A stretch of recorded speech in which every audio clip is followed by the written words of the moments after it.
Bismillahirrahmanirrahim. Assalamualaikum warahmatullahi wabarakatuh. Alhamdulillahirrahmanirrahim. Wassalatu wassalamu ala rasulillah wa ala alihi wasallam. Asyhadu an la ilaha illallah wahdahu la syarikalah wa asyhadu anna Muhammadan abduhu wa rasuluh. Pada pertemuan sebelumnya kita sudah membahas tentang akun atau rekening-rekening yang terdapat dalam akuntansi. Kemudian kelompok-kelompok besar, 5 kelompok besar akun beserta karakteristik terkait dengan debit dan kreditnya masing-masing. Kemudian sudah juga kita bahas bersama-sama tentang persamaan dasar akuntansi secara sederhana. Nah, dari beberapa materi sebelumnya, insyaallah mudah-mudahan kita sudah memahami bahwa transaksi-transaksi yang terjadi dalam suatu usaha itu bisa kita catat, kita teruskan hingga ke laporan keuangan secara sederhana dengan bantuan persamaan dasar akuntansi. Namun faktanya kegiatan-kegiatan atau transaksi-transaksi yang terdapat dalam dunia bisnis itu lebih banyak daripada sekedar yang bisa ditangani dan dihandle oleh persamaan dasar akuntansi. Sehingga memang tetap harus dibutuhkan pencatatan yang lebih mampu untuk mengakomodir pencatatan hingga pelaporan seluruh data-data transaksi tersebut. Karena itu dibutuhkan pencatatan melalui jurnal dan selanjutnya hingga laporan keuangan. Nah, dalam akuntansi proses dari awal pencatatan, bahkan pengidentifikasian kejadian apakah itu dianggap transaksi keuangan yang akan dicatat dan dimasukkan ke dalam akuntansi atau tidak, hingga pelaporannya dalam laporan keuangan, itu proses dari awal hingga akhir, itulah yang dinamakan dengan siklus akuntansi atau dalam bahasa Inggrisnya accounting cycle. Nah, sekarang, yaitu dalam video kali ini kita akan bahas siklus akuntansi ini. Nah, apa saja siklus akuntansi, dimulai dari mana, dan bagaimana perputarannya? Ayo kita lihat slide berikut ini. Nah, siklus akuntansi atau accounting cycle itu titik pertama mulanya yang memulai suatu siklus akuntansi itu yaitu transaksi, ya, transactions. Transaksi yang dimaksud di sini adalah transaksi atau kejadian ekonomi, yaitu kejadian yang bisa diukur dengan uang, nominal uang, dan terjadi pada suatu entitas ekonomi, bisnis. Ya. Misalkan transaksi yang dimaksud seperti pembelian barang dagang, atau membayar suatu bahan usaha, atau memperoleh pendapatan atau penghasilan dari klien atau dari pelanggan, atau menjual barang dagang, atau transaksi seperti retur penjualan sebagian barang kita, atau bahkan kita yang meretur pembelian kita dari orang lain, atau transaksi kita memberikan hutang kepada pihak lain, ya kita memberikan penjualan secara kredit, atau sebaliknya kita yang membeli barang secara kredit dari orang. Ya, sehingga kita yang berhutang dan sebagainya. Nah, transaksi-transaksi ini adalah titik awal dimulainya siklus akuntansi.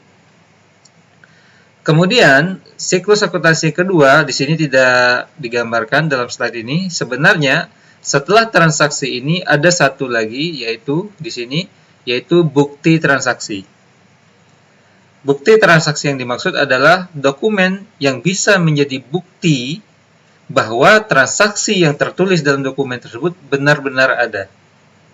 Misal, mungkin kita membeli suatu barang dagang dari vendor atau pemasok kita. Maka kita akan memiliki bukti transaksi, yaitu dokumen misal faktur pembelian. Atau sebaliknya, kalau kita yang menjual kepada pelanggan kita, ya, maka ada bukti transaksinya, yaitu misalkan faktur penjualan. Atau yang lebih sederhana, nota penjualan dari kita. Sehingga itu menjadi bukti bahwa kita betul-betul menjual barang tersebut dengan jumlah sekian, unit sekian, harga sekian, barangnya, speknya sekian dan sebagainya. Atau contoh lagi, kita membayar suatu beban usaha, ya. Maka kita menerima mungkin kwitansi atau apapun yang disediakan oleh pihak yang kita bayar sebagai bukti bahwa kita membayar dia. Begitu. Nah, jadi dalam akuntansi, bukti transaksi ini mutlak harus ada. Karena akuntansi tidak akan mau mencatat suatu transaksi kalau tidak ada buktinya. Ya. Selagi ada bukti, kita bisa catat dalam akuntansi. Ya. Itu pun kalau bukti tersebut valid dan bisa dipertanggungjawabkan. Bagaimana kalau tanpa bukti? Maka dalam akuntansi tidak ada istilah mencatat suatu transaksi yang tidak ada bukti. Makanya setelah transaksi harus ada bukti transaksi. Jadi ingat kalian anak akuntansi, semua hal itu harus dengan bukti. Oke ya. Nah, tidak cukup dengan cuman omongan doang. Nah, setelah bukti transaksi betul-betul diidentifikasi, kemudian bisa diyakini kebenarannya, maka barulah kita catat ya transaksi yang dicantumkan dalam bukti transaksi tersebut. Nah, kita catat dalam suatu buku yang dinamakan atau diistilahkan yaitu journal. Ya, di dalam slide ini disebutkan journalization, penjurnalan atau journal entry. Jadi jurnal nanti kita akan bahas secara detail ya. Sekarang kita bahas siklusnya dulu. Jurnal itu ya adalah suatu buku atau daftar ya, tabel tempat akuntansi itu mencatat transaksi-transaksi yang terjadi sesuai dengan waktu kejadiannya.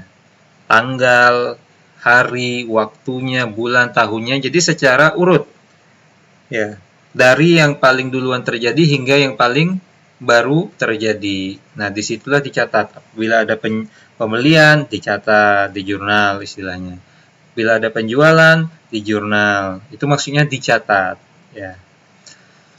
Nah, kemudian setelah dicatat atau di jurnal, maka kegiatan selanjutnya dalam siklus akuntansi adalah memposting istilahnya. Memposting itu yaitu meletakkan seluruh akun-akun atau rekening-rekening yang sudah dicatat di dalam jurnal tadi ke dalam buku besarnya masing-masing. Makanya siklus akuntansi berikutnya adalah buku besar. Jadi kalau di sini dia menyebutkan prosesnya. Ya, kalau menyebutkan tujuannya berarti di sini buku besar, general ledger. Jadi buku besar itu adalah gambaran akun-akun yang ada dengan angka-angkanya. Jadi nanti kita akan bahas secara detail, tapi secara ringkasnya buku besar itu nanti ada tanggalnya, keterangannya ini kejadiannya apa, kemudian debit atau kreditnya itu bertambah atau berkurangnya nanti di mana, sesuai dengan jenis akunnya.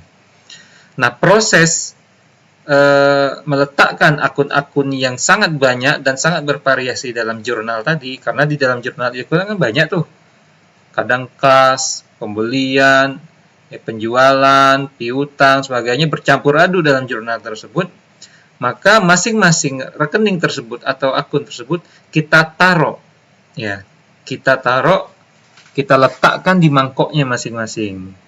Istilahnya seperti itu. Kita letakkan di posnya masing-masing, alias buku besarnya masing-masing.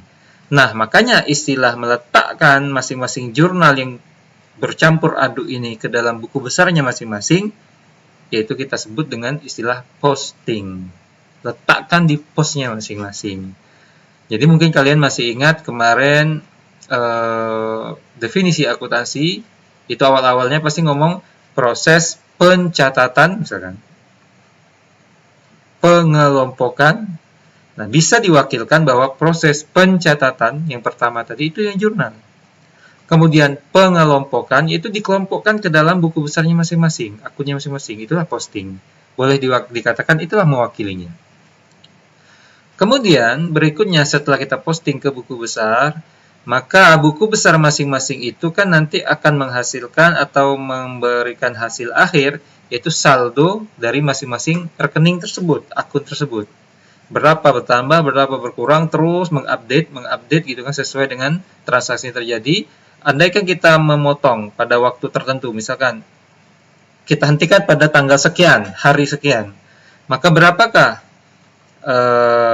saldo hasil sisa angka yang ada untuk akun tersebut?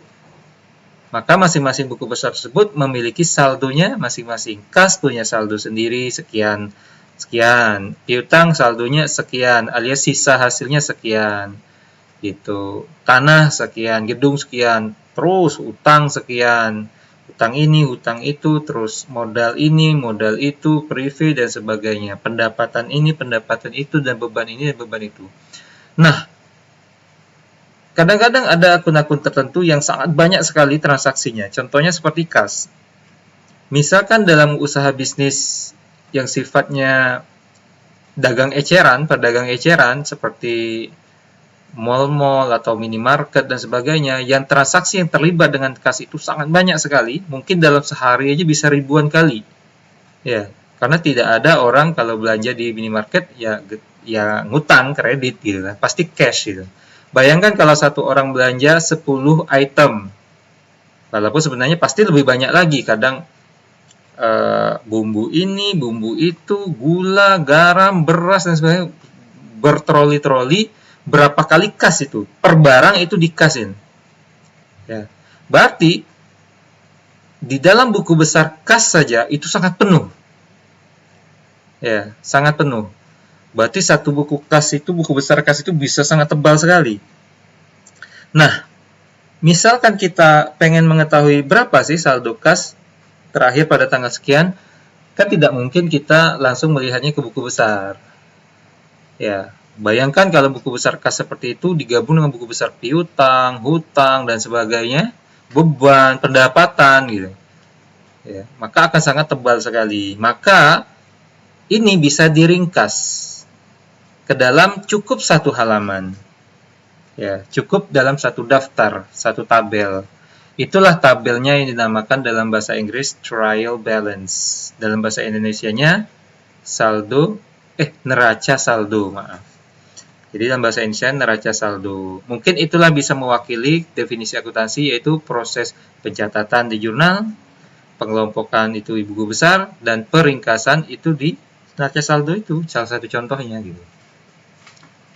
Nah, maka neraca saldo ini adalah apa? Yaitu saldo-saldo akhir yang ada di buku besar masing-masing itu cuma dicomot satu kas. Saldo akhirnya berapa? Sekian, taruh di trial balance neraca saldo. Piutang, berapa saldo akhirnya? Taruh. Misalkan rekeningnya ada 30, berarti dalam neraca saldo tersebut cuma ada 30 baris. Cukup satu halaman gitu. Nanti hasil akhirnya di bawah debitnya sekian, kreditnya sekian, total jumlahnya sekian. Pasti balance, pasti seimbang. Karena kalau tidak seimbang berarti ada kesalahan, bisa dicek gitu ya. Tapi kalau misalkan dia sudah terkomputerisasi, ya computerized, itu sangat membantu sekali untuk mengecek itu. Nah, berarti nih seluruh akun-akun atau rekening di dalam neraca saldo itu secara penampakannya itu udah siap kita bikin laporan keuangan, karena dari kas, ya dari aset, kewajiban, ekuitas, pendapatan, dan beban itu semuanya sudah terangkum di dalam neraca saldo ini.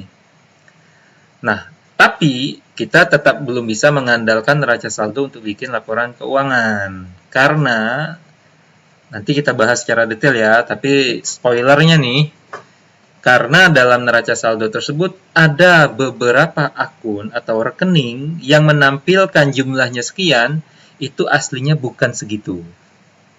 Jadi ada beberapa akun yang menunjukkan saldo yang bukan sebenarnya, bukan yang benar. Nah, jadi kalau dia belum benar, jadi gimana dong? Ya kita harus benerin. Nah, mekanisme mengkoreksinya atau membenarkan yang belum menunjukkan sebenarnya itulah yang dinamakan adjustment, penyesuaian. Dalam hal ini bentuknya jurnal.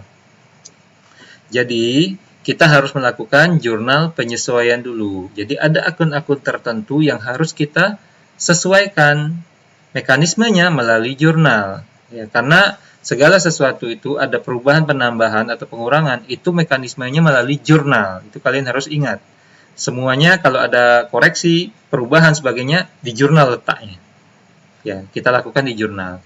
Nah, selain jurnal umum seperti ini yang di atas tadi, jurnal mencatat transaksi, maka kita sekarang sudah tahu ada jurnal yang kedua, yaitu jurnal penyesuaian. Ya, apa itu jurnal penyesuaian secara detail? Nanti kan ada pertemuannya tuh, kuliah di nomor sekian gitu. Nah, jurnal penyesuaian ini dilakukan, ingat, setiap setelah menjurnal, pasti dia diposting ke buku besarnya. Jadi setiap kita menjurnal, ada terlibat akun ini, akun itu, setelah di jurnal, itu selalu defaultnya otomatis dia harus diposting ke buku besar masing-masing. Ya, di buku besar masing-masing. Jadi ingat, setiap menjurnal, posting buku besar. Setiap menjurnal, posting ke buku besarnya masing-masing. Itu sudah menjadi protap ya. Memang itulah dia jalurnya. Nah, kalau kita sudah melakukan jurnal penyesuaian, maka nanti setelah kita posting ke buku besar lagi, jurnal penyesuaian tadi, kan akun-akun yang tadi kita sesuaikan akan berubah. Berarti setelah kita posting ke buku besar, nanti akan ada neraca saldo lagi. Tapi neraca saldonya bukan yang sebelum penyesuaian ini. Tapi neraca saldo baru yang kita dapatkan setelah kita melakukan jurnal penyesuaian. Makanya namanya adalah adjusted trial balance. Ya, neraca saldo setelah penyesuaian. Jadi boleh dikatakan neraca saldo yang tadi di atas penyesuaian ini sebelumnya, maka itu boleh dikatakan dengan kata lain neraca saldo sebelum penyesuaian. Ya. Setelah kita lakukan penyesuaian, jurnal penyesuaian, kemudian tentu diposting ke buku besar, akan muncul neraca saldo baru sesuai dengan perubahan-perubahan tadi. Itulah namanya neraca saldo setelah penyesuaian. Nah, ini ada istilah worksheet nih. Worksheet itu kalau kertas kerja sih bahasa Inggris secara letterlek, tapi secara istilah kalian mungkin lebih kenal dengan nama neraca lajur. Neraca lajur itu sebenarnya bukan bagian dari siklus akuntansi. Dia hanya alat bantu untuk membantu melakukan pekerjaan hingga penyesuaian sampai mendapatkan angka laporan keuangan. Nah, adjusted trial balance, neraca saldo setelah penyesuaian ini ada di worksheet ini, di neraca lajur ini. Tapi kalau andaikan gitu ya. Kalau dan andaikan. Double sih. Nah, kalau kalian tidak membutuhkan alias kalian sudah bisa bikin neraca saldo setelah penyesuaian dan langsung bisa bikin laporan keuangan tanpa bantuan neraca lajur, maka tidak usah lakukan neraca lajur. Kalau bagi saya sih, neraca lajur ini kalau kita udah bisa melakukannya tanpa dia cuma nambah-nambah kerjaan gitu. Ya, cuma nambah-nambah kerjaan bikin repot. Mending langsung aja. Tapi bagi kalian yang baru belajar, mungkin kalian perlu belajar. Sekedar tahu prosesnya, nanti setelah kalian tahu dan kalian udah piawai, mungkin kalian akan tinggalkan ini. Karena tidak dibutuhkan. Oke lah, setelah dapat neraca saldo setelah penyesuaian, maka berdasarkan neraca saldo yang sudah disesuaikan ini, berarti akun-akun yang tadi belum menunjukkan rekening atau saldo sebenarnya, sudah menunjukkan atau menampilkan atau menyajikan saldo yang sebenarnya. Maka dalam kondisi ini, neraca saldo yang setelah penyesuaian ini bisa kita andalkan untuk membuat laporan keuangan. Karena apa? Angkanya sudah, angka dan rekening-rekeningnya sudah disesuaikan, udah akurat, udah valid gitu. Nah, barulah kita bisa bikin statement preparation, ya. Atau bahkan ya income, atau bahkan ya financial statement, laporan keuangan. Ini lebih tepatnya ya laporan keuangan. Maka kita bikinlah laporan keuangan yang mungkin kalian sudah tahu, yaitu ada berapa? 3? 5? 7? Ada 5 ya, ada 5. Nanti kita akan bahas secara detail, tapi secara ringkasnya, ini spoilernya nih. Spoilernya, laporan keuangan itu ada 5. Pertama, laporan posisi keuangan, ya, financial position, ya, statement of financial position, laporan posisi keuangan, atau istilah yang mungkin selama ini kalian kenal yaitu neraca. Kemudian laporan perubahan ekuitas, ya. Kemudian laporan laba rugi, income statement, ya.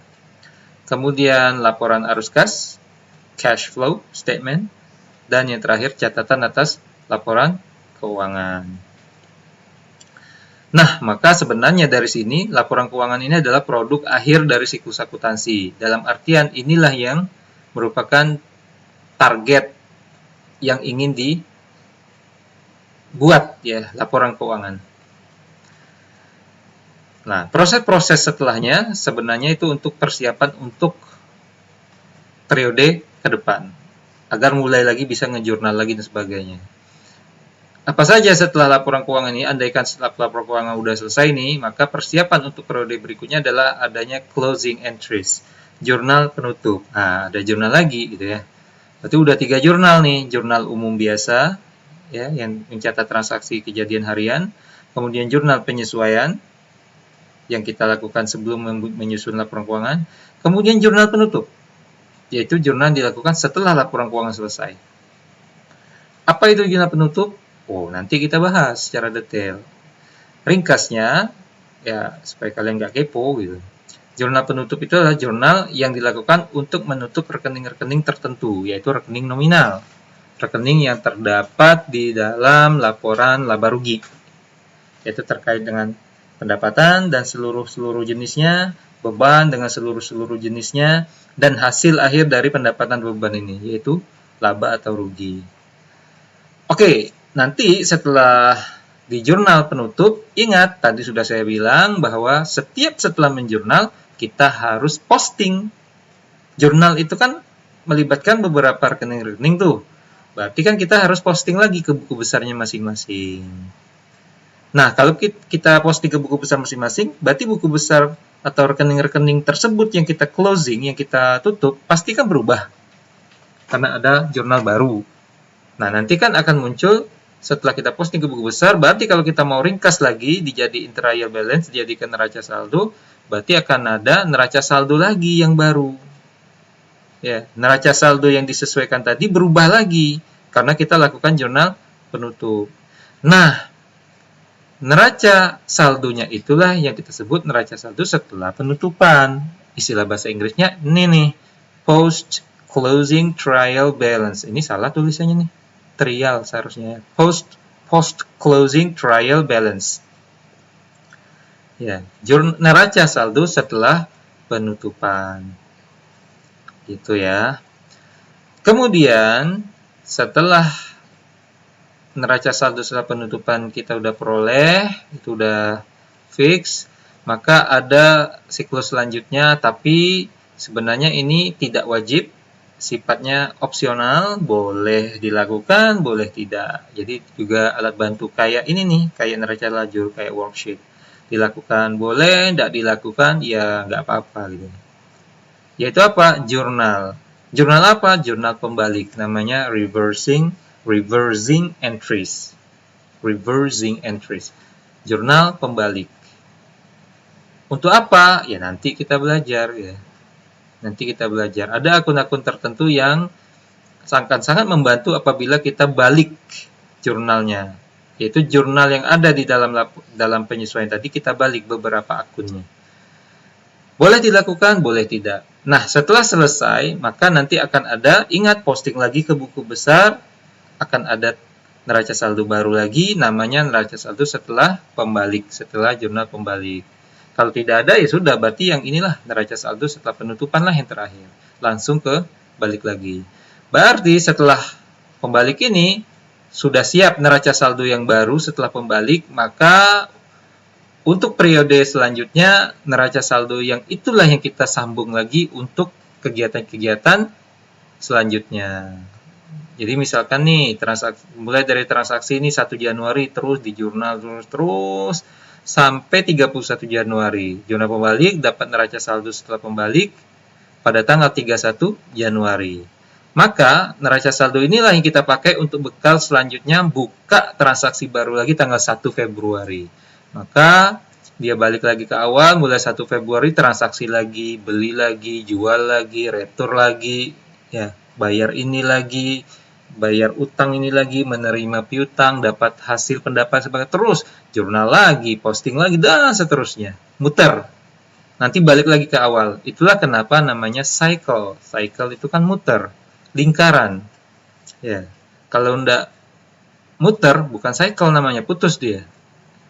Jadi, accounting cycle, siklus akuntansi, inilah dia gambaran ringkasnya. Ya. Jadi, dalam pelajaran akuntansi, terutama dalam pengantar akuntansi, sebenarnya kita pelajari ini aja, mulai dari transaksi, terus gimana caranya menjurnal, posting ke buku besar, neraca saldo, kemudian kita jurnal penyesuaian. Mungkin di sini yang agak rumit, tapi enggak rumit sih, kalau ngerti ya enggak lah. Ya kalau ngerti ya enggak lah, jelas. Kemudian laporan keuangan, terus penutupan, sampai transaksi lagi. Udah, selesai. Cuma itu pengantar akuntansi. Jadi pengantar akuntansi cuma 1 halaman. Ya, nyantai gitu. Enak sih gitu. Oke lah, berarti saya rasa siklus akuntansi mudah-mudahan kalian udah dapat gambarannya dari video singkat ini dan mudah-mudahan bermanfaat. Mohon maaf kalau ada salah omong yang kurang berkenan di hati. Ya kita tutup dulu untuk video yang kali ini. Ya tentang accounting cycle. Ya. Sallallahu ala nabiyina Muhammad wa ala alihi wasallam. Subhanakallahumma bihamdika asyhadu an la ilaha illa anta astaghfiruka wa atubu ilaik. Assalamualaikum warahmatullahi wabarakatuh. Penutupnya bunga sesuai dengan kondisi hatiku.